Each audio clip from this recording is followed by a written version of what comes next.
শিক্ষার্থী বন্ধুরা, আসসালামু আলাইকুম। সবাই কেমন আছো? আশা করি ভালো আছো। এমএন এডুকেশন সেন্টারের পক্ষ থেকে সকলকে শুভেচ্ছা ও অভিনন্দন। তো গত ক্লাসে আমরা শিখেছিলাম লেটার সম্পর্কে। আজকের ক্লাসে আমরা শিখব ভাওয়েল কয়টি, কনসোনেন্ট কয়টি, সেমি ভাওয়েল কয়টি এবং আলফাবেট কাকে বলে। তো 1 নম্বর প্রশ্ন হচ্ছে ভাওয়েল কয়টি।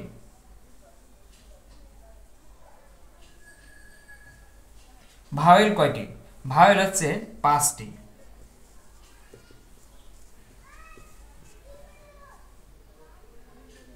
যথা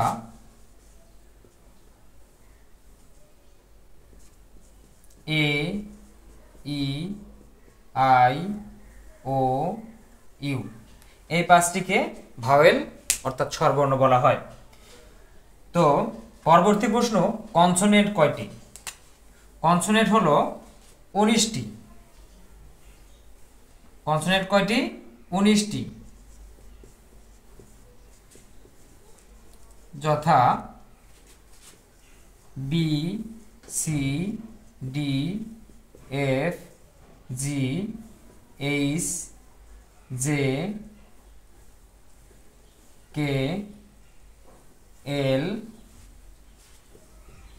M, N, P, Q, R, S, টি,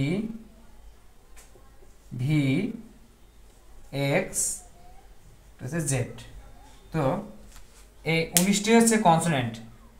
B, C, D, F, G, H, J, K, L, M, N, P, Q, R, S, T, V, W, x.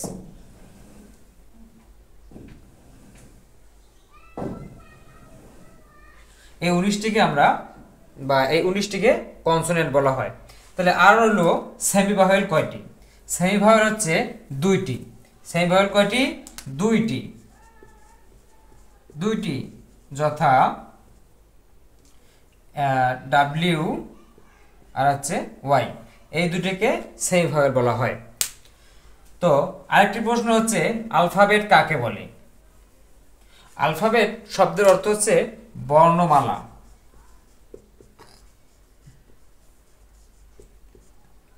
বর্ণমালা অনেকগুলো বর্ণ একসাথে উচ্চারণ করা হয়, বা অনেকগুলো বর্ণ একসাথে রয়েছে বিধায় একে বর্ণ বলা হয়। তো সংজ্ঞায়িত করা হয়, সংজ্ঞায় বলা হচ্ছে যে এ থেকে জেড পর্যন্ত 26টি বর্ণকে একত্রে আলফাবেট বা বর্ণমালা বলে। আলফাবেট বা বর্ণমালা বলা হয়।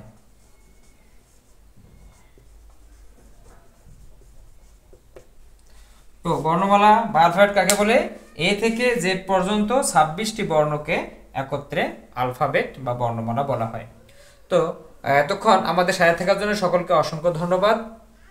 যদি চ্যানেলটি ভালো লেগে থাকে সকলেই সাবস্ক্রাইব করে পাশে থাকবেন। সকলকে আমার সালাম। আসসালামু আলাইকুম ওয়া রাহমাতুল্লাহি ওয়া বারাকাতুহু।